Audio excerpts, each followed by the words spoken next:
Hey everyone, Andrew here from Media World. Now, as some of you might know, I went to watch a special midnight screening of Prometheus in 3D, and officially, it's one of the best movie experiences I've ever had.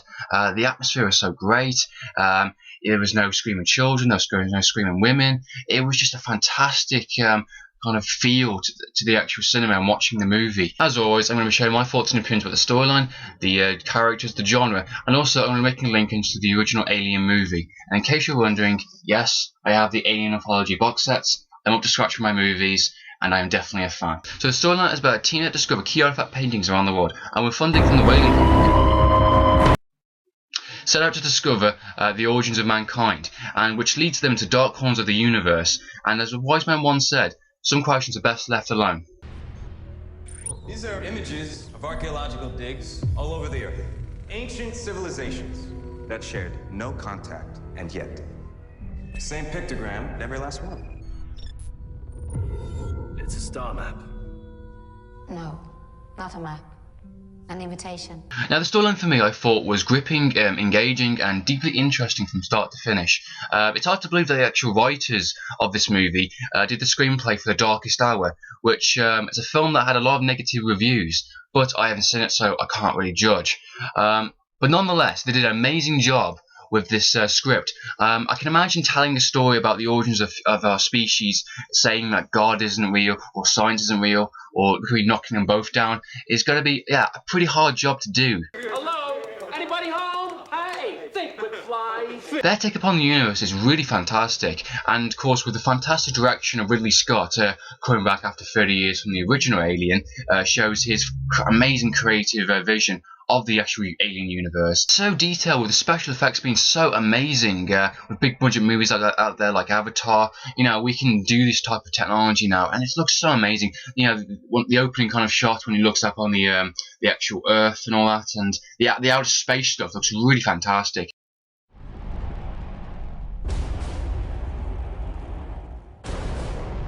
The fact they kept in sync with the original Alien, when you get like a really great fantastic view of the actual ship itself. It looks very similar to the original Alien, and just looking upon it, and just certain things where they are, and it's like really interesting, really detailed. And it's the same when they go down to the planet and they look upon that giant dome and all that stuff. It's very original to the actual spaceship we saw in the actual first Alien movie. It got the same kind of sets and feels and stuff to it. So I like the fact that they kept the same details, and they clearly have looked upon the original and thought, yes, we can take some of this bit and we can put a new kind of spin up on it, we can extend it, we can put a 20th century spin. And I like the fact that they kept that kind of detail to it. I really appreciate it. For a fan like myself who's been looking for it deliberately, I like the fact that they have stayed true to it. Probably wondering, is it an actual Alien prequel? My answer is yes. It links beautifully to the original 1979 Alien movie. The use of the sets, use of the locations, very detailed in certain areas. And it's got that same tone, same feel to it as well. Same claustrophobic kind of areas as well. And the feel of the unknown, the fact of lots of answers being wanting to know, and what's going on here, who are they, and I like that. It keeps you engaged, keeps you suspense going a lot, and that's what I like about it. It feels so fantastic. But I'm going to have to mention that the main focus of the movie is, of course, the space jockeys.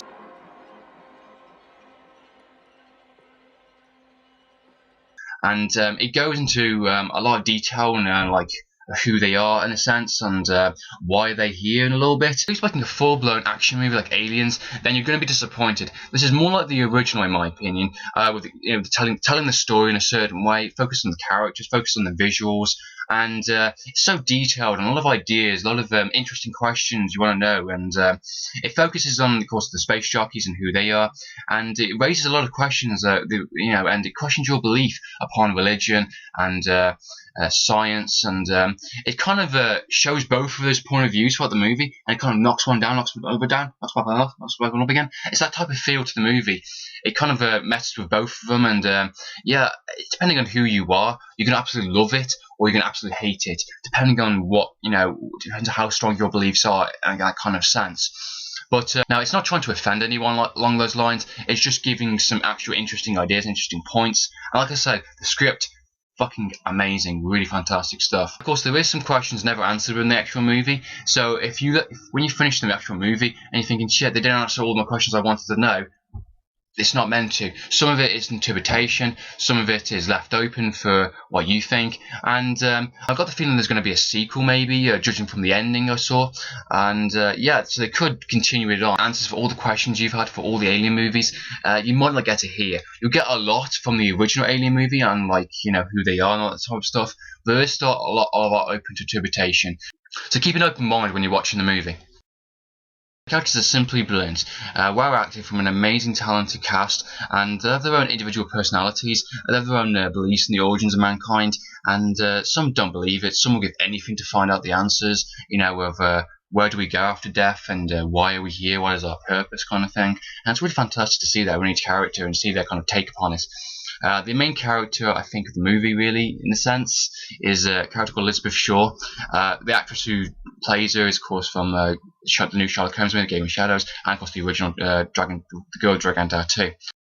And her character is really fantastic and really interesting, and she kind of she believes in a god in a sense, but she's also kind of a scientist and a kind of, well, I guess, a little bit of a skeptic in a little bit of a way. But yeah, it's interesting to see her character develop and see how she kind of takes things in all of a sudden, and yeah, it's really interesting. And her relationship with another character in the movie is also really fantastic, and they also obviously love each other and all that, and it's really well done. And I think the actual acting is really, the acting performance in this movie is above the highest standard, of course. But it's got that same kind of feel from Alien again as well, with any really interesting cast, you know, from, you know, some British, some American, some I think Japanese, and some you know, you got different origins, different ethnic backgrounds and stuff. Really interesting. I love the idea of that kind of space crew and all that. We have you know, from walks, all different kind of walks of life. You know, a team brought together like that. I really like the idea of that. Michael Fassbender plays an android called Dave, and it really shows how much of a fantastic actor he is. He knocked that character right out the park. He's got that really cold, intelligent feel for his character, and he wants to learn more. He wants to know more about his kind of origins, about his life, you know, of course, being an android and all that stuff. And he doesn't hide the fact that he's an android. The entire team of the movie knows he's one, and there's some really interesting dialogue back and forth between some characters. Especially between Logan Green's character, Charlie, and he kind of states, like, the actual android states, why did you make me? And he responds back by, because we could. Now, imagine your creator saying that to you. How would you feel? And it's like, whoa, that was a really great comeback. That was a really great, interesting dialogue and like kind of questions there. Really fantastic. Again, really fantastic script and really fantastic dialogue used again. And yeah, his character changes throughout the entire movie. Also changes, develops, and we see some interesting aspects of his character. I think fans of the Alien series will really love and appreciate his character, and yeah, he's definitely one to remember for sure. You won't engage them. You won't talk to them. You'll do nothing but report back to me. Now, Charlene Starr plays a character called Meredith Vickers. Basically, she's the bitch of the movie. She's the company girl underneath the whaling company, and she wants things in a certain way. She doesn't want the team to do certain things, and, like, you know, don't speak to the actual, you know, life forms if they are, you know, exist and all that stuff. And yeah, she's got clear goals and agenda in this kind of film, and it's really fantastic seeing her character and who she is and all that stuff. And yeah, she clearly doesn't respect the actual team and the actual idea of what they're trying to do, and, you know, obviously the idea of the origins of mankind. She doesn't believe it. She's a skeptic a bit, and yeah, her performance was absolutely fantastic. You know, really well done, of course. And for someone that is that type of character, who is that kind of person which I should hate, I didn't hate her in the entire movie. I watched and I thought, okay, yeah, I accept her character. She is who she is. And there is reasons for that, you know. There's not just because she's a bitch, just like that kind of thing. There is reasons for it, and we do find out certain things, and you can kind of understand and kind of get it, you know, in that sense. So good performance, good performance. What are you gonna pick? One click west of you. And Guy Pearce's character is also plays Peter Whalen, of course, underneath the company. Plays a really fantastic role. Also, he's not in it that much, but he's in it more than you think. That's what I'm going to say there. But yeah, his performance is really fantastic also, and he's got obviously some clear ideas and clear visuals into the actual what he wants out of this project kind of thing. And he's a believer in Prometheus and believing in the ideas of origins. And yeah, he's a very intelligent man. He wants answers also, and kind of wants to know, you know, why are we here kind of thing. You know, is there a way of, you know, is there a purpose to our being, kind of existence kind of thing, and that's his character. He's put a lot of money into the project, and he's of course made so-called better worlds, and yeah, his character is interesting. Yeah, so Guy Pearce, another great role to the amazing cast. All the other characters throughout the entire movie are also fantastic, well done, and there's not a single weak character used. Of course, there are some characters which we don't know really that much about, and they're kind of underused in a sense. It's like some are just scientists, some of them are just soldiers. We're not really meant to know much about them, but the main characters are the ones I've mainly talked about, and some of the others you do see other aspects of, and some become other parts of the main storyline, and they interact with others, and it's really interesting, and the acting throughout the entire movie is really fantastic, and yeah, it's with a fantastic script, fantastic director Ridley Scott, and of course amazing star cast. This is one heck of a movie for sure. So you will not be disappointed by the acting, and you're not disappointed by the script also. To get your answers. The genre is sci-fi drama. Again, if you're expecting an action movie, you will not find it here. It is not an action movie. It's got action movie scenes maybe in it, maybe some elements within it, but it doesn't play upon that. It's more about, of course, telling a story with some really dark inside origins into our species. It's got a similar tone to the original Alien movie, of course, with a lot of differences, and yeah, there's some very creepy, some very exciting things that do happen within the movie that stick with the genre. Of course, with the amazing script also happened in it. It's very atmospheric as well, with the fear of the unknown, and you're pretty much clueless of what certain things are going to happen. Of course, you're here to find out what is the answers, and that plays upon that really, really well. So it stays true to the actual genre and what Ridley Scott and of course the writers are trying to achieve, and they do it really, really well. Now, Prometheus was done in 3D, which when I first found that out, I thought, oh god, here we go again. It's like, Ridley Scott, come on, please. You could have said no to that 3D technology very easily. As you may know, I'm not a fully fan of 3D. If it doesn't work, I feel like sometimes it's thrown in, or it just doesn't work. It feels out of place sometimes.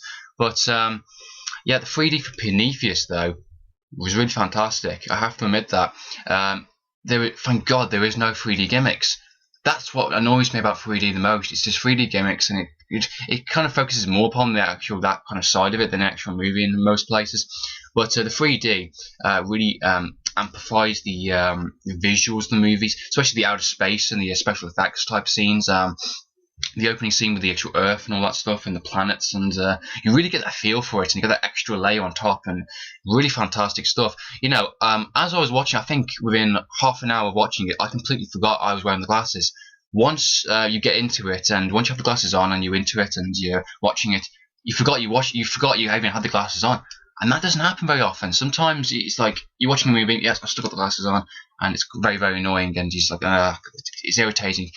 But with this movie, it works, and it actually does plays a good element to it in a sense. It makes the special effects look amazing. Looks some of the space jockeys look really fantastic. It gives an extra layer on top of certain things. Special effects look amazing within 3D, and so yeah, I think Ridley Scott did a really great job with the 3D technology. So, if you're interested, if you're like myself and you're really skeptical about 3D and you don't like it, then you can definitely stick with the 2D. It won't make that much of a difference. But if you're going with rate or something, or you want to check out the 3D anyway, I would recommend the 3D technology. I think it is pretty good, and considering I paid a couple extra quid for the actual 3D technology, then yeah, it actually was pretty decent in all fairness. So yeah, that's completely up to you. 2D or 3D, it's worth the money regardless. Won't be any home to go back to. Why is that door open? Cut it off! Cut it off! So overall, I thought the film was absolutely fantastic. Great script, great characters, great visuals, great use of the 3D technology, and some really interesting ideas. And it works beautifully with the original Alien movies. I think true fans will really appreciate this movie and what it has done. Again, it is not an action movie. Don't expect that. Don't go into the movie thinking that. Keep an open mind. Enjoy the movie. That's what I'm going to say. Don't try to question it, and don't try and say, well, that doesn't work, that doesn't work. Just watch it as an actual movie, and I think you really will enjoy it. It answers a lot of questions, but also leaves some answers open and leaves some interpretation. One thing I am very happy about, that the actual version I watched at the cinemas, it is 15 certificate, and it is Ridley Scott's full director's cut. uncut edition. Of course, as a while back, the studio's going to edit it down, but no, we got the full version, which I was extremely happy about, and thought, yes. Some of the scenes I watched were quite violent in a sense, but it's not gore violence or anything along those lines. It's just more some of the scenes that do happen are definitely are violent and a bit like ugh, kind of thing. And there is like scenes with like surgical tables and stuff, and that's a bit like ugh, kind of thing. And it's got that kind of feel. And I think that's the only reason why it's a 15 in this sense, because certain scenes actually are quite really violent within it. So keep that in mind when you're watching. I think 12-year-olds can definitely watch it. So if you maybe going with a kid or something, 12-year can watch it, but just keep in mind certain scenes and all that stuff. But yeah, I was really happy that it was an encore edition, and and I was really happy there was no kids. And when I actually went to watch it, in all fairness, just adult audiences, really fantastic atmosphere, really fantastic kind of visual of the movie and all that stuff. And I had a really blast throughout the entire movie. Now, I would recommend a rental also. So if you haven't watched, if you're not planning on watching the movie, maybe the cinemas for some reason, I would definitely recommend a rental. See what you think. You might not like it, you may not like it. I'm pretty sure you will. In all fairness, it is that type of movie. I would definitely recommend, 100% recommend a purchase on Blu-ray and DVD. I cannot wait to get that Blu-ray purchase. I think it's going to be fantastic seeing the extras and stuff. If there is an extended version or maybe some kind of like so-called director's cut edition, then that will be a studio version only. The version shown at the cinemas is his full version, so keep that in mind if you see a DVD or something then maybe later in the future kind of thing. But to be honest, I would definitely recommend a cinema watch. Of course, it's been released in the 1st of June in the UK, and the American audiences don't get it until next week. I think it's the 8th of June, I think. So yeah, you're definitely going to love it, I think, and definitely check it out. It's worth the money in 3D or 2D technology. I had a blast watching it from start to finish. And one thing I will say is the ending of the movie is fantastic, really fantastic. I don't want to spoil it. I don't want to give any spoilers away. I'm not going to say what it is. I want you to go and watch it from start to finish, and the ending you will love. But I'm not just saying the ending's fantastic, the entire movie is fantastic. 2012, yet again, a fantastic year for movies. The Avengers, this, and it's just amazing year. It really is an amazing year. So I would definitely recommend you go and watch it. Check it out, see what you think. So yeah, so this has been the Prometheus 3D review. I hope you enjoyed watching. So this has been Andrew here from Media Wolf Film Game TV, recommending you with some quality entertainment.